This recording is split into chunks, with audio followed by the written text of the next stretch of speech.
पूर्ण traffic jam झालेलं आहे।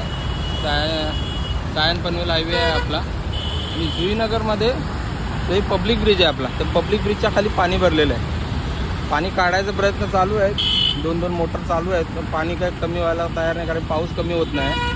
त्यामुळे प्रवाशांनी पाम बीचनी जावं विनंती आहे। पोलीस पण आपल्याकडनं काम चालू आहे आपलं पोलिसांचं। कृपया करून पाम बीचनी जावं, जेणेकरून तुम्ही इथे या ट्रॅफिकमध्ये अडकणार नाही, कारण की ट्रॅफिक पूर्ण बेलापूर किंवा खारघरपर्यंत पण पोचलेली असेल।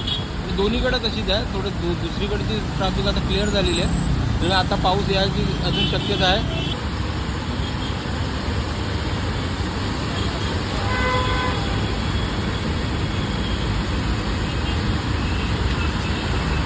साईडला जाण्यासाठी पूर्ण ट्रॅफिक जाम आहे आणि काय ढग दाटून आलेले आहेत, आणि पाऊस आता पुन्हा जोरात येऊ शकतो कधी।